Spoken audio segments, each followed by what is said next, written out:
Welcome to our video today where we'll be discussing the Sinaloa Cartel, one of the most notorious criminal organizations in the world. From its humble beginnings in the Mexican state of Sinaloa, the cartel has risen to become a powerful force in the global drug trade.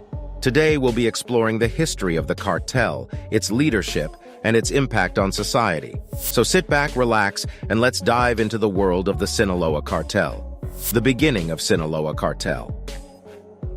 The state of Sinaloa has long been a center for contraband in Mexico, as well as a home for marijuana and poppy cultivation. Nearly all of the trafficking organizations in Mexico have their origins in the region. They were, in essence, a small group of farming families that lived in rural parts of the state. In the 1960s and 1970s, they moved from the contraband trade into drugs, particularly marijuana. One of the first to traffic marijuana in bulk was Pedro Aviles, who later brought his friend's son, Joaquin Guzman Loera, alias El Chapo, into the business. Aviles was killed in a shootout with police in 1978. In the latter part of the 1970s, the various families branched into moving cocaine for Colombian and Central American traffickers and shifted their operations to Guadalajara, in the state of Jalisco. Their leaders included Rafael Caro Quintero, Miguel Angel Felix Gallardo, and Ernesto Fonseca Carrillo. Working closely with the Honduran Juan Ramon Mata Ballesteros, the men came into contact with Colombia's Medellin cartel. Mata Ballesteros lived part-time in Colombia, where he operated as the main intermediary between Mexican and Colombian traffickers, particularly the Medellin and Guadalajara cartels. They established the patterns that we see repeated today: movement of bulk shipments of cocaine via airplane and boat to Central America and Mexico, then by land routes into the United States. The boldness of the Mexican traffickers became evident when they murdered Undercover Drug Enforcement Administration, DEA, agent Enrique Camarena in 1985. Power. The Sinaloa Cartel is one of the most powerful and influential criminal organizations in the world. It is estimated that the cartel controls up to 35% of the illegal drug trade between Mexico and the United States. The cartel has a vast network of operatives and associates across Mexico and the United States, and is known for its brutal tactics and willingness to use violence to maintain its power. The Sinaloa Cartel is also known for its ability to corrupt law enforcement officials and politicians. Over the years, the cartel has been accused of bribing government officials and police officers in order to protect its operations. In 2019, it was revealed that the cartel had paid a $100 million bribe to former Mexican President Enrique Peña Nieto in exchange for protection and immunity from prosecution. Murders. The death of Camarena was the beginning of the end of the Guadalajara cartel. U.S. pressure forced Mexican authorities to act, and the leaders of the cartel fled. The remaining factions established bases in various parts of Mexico. The Arellano Felix brothers set up camp in Tijuana. The Carrillo Fuentes family moved to Juarez. El Chapo and his partner, Hector Luis Palma Salazar, remained in the Sinaloa area. The battles between these organizations began almost immediately. In November 1992, El Chapo sent 40 gunmen to raid a Tijuana cartel party in Puerto Vallarta, killing 9 people.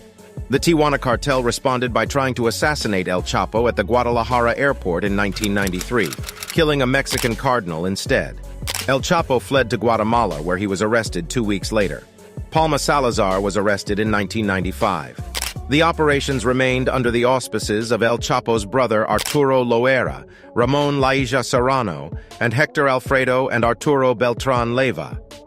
El Chapo maintained some control from prison, passing messages through his lawyers.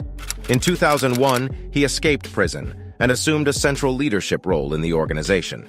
Chapo was famously recaptured, then escaped from prison, then recaptured in Mexico once again in 2016, only adding to his criminal legend. Corruption. At the government level, the Sinaloa Cartel has been known to bribe politicians and public officials to gain protection and avoid prosecution. The cartel has also been known to use violence and intimidation to control local governments in areas where it operates. In some cases, cartel members have even been elected to public office, allowing them to use their positions to further their criminal activities. In the law enforcement sector, the Sinaloa Cartel has been able to infiltrate and corrupt police and military units. Cartel members have been known to offer large sums of money to police officers and soldiers in exchange for their cooperation. This has allowed the cartel to carry out its operations with little interference from law enforcement. In the private sector, the Sinaloa Cartel has been known to use legitimate businesses as a front for its criminal activities.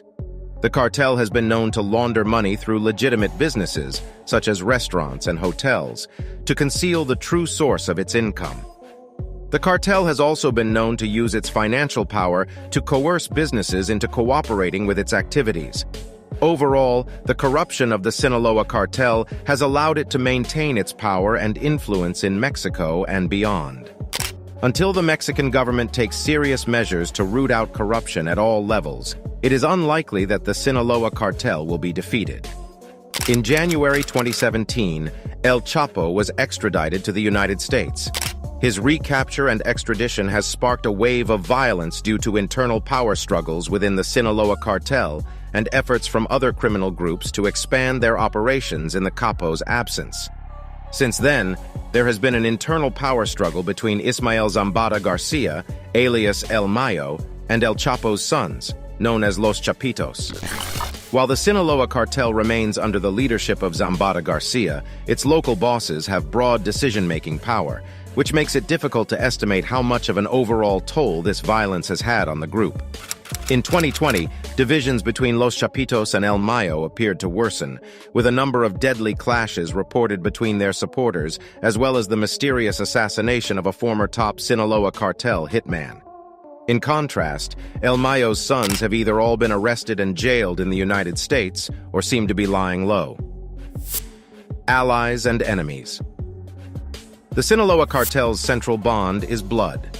Many of its members are related by birth or by marriage. However, the cartel also often acts more like a federation than a tightly knit organization. The core of the group, the BLO, split from the rest in 2008. The Sinaloa Cartel has since created new alliances with former enemies in the Gulf Cartel and the Familia Michoacana, and appears to have negotiated a pact with what remains of the Tijuana Cartel. The Sinaloa Cartel seems to have taken its cue from Colombia's Cali Cartel by establishing strong connections to Mexico's political and economic elite. It has successfully penetrated government and security forces wherever it operates. It often opts for the bribe over the bullet and alliances over fighting. But it is not above organizing its forces to overrun areas that it wants to control by force. The cartel's most powerful contacts have traditionally been in the National Action Party, Partido Acción Nacional, PAN, which, according to some sources, helps account for its growth in the last decade.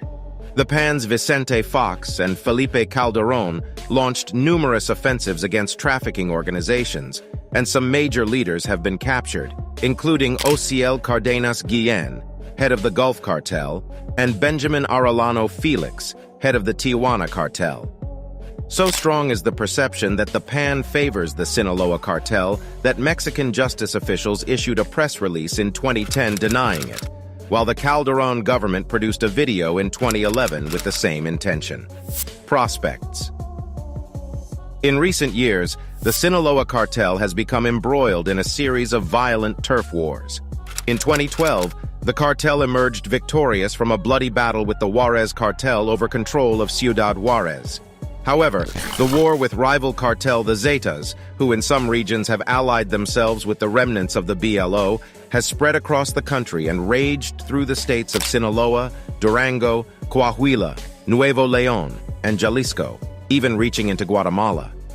The upper hand in the conflict has ebbed and flowed throughout the regions, but with the Zetas an increasingly fragmented force, the Sinaloa Cartel seems poised to cement its position as the dominant force in the Mexican underworld.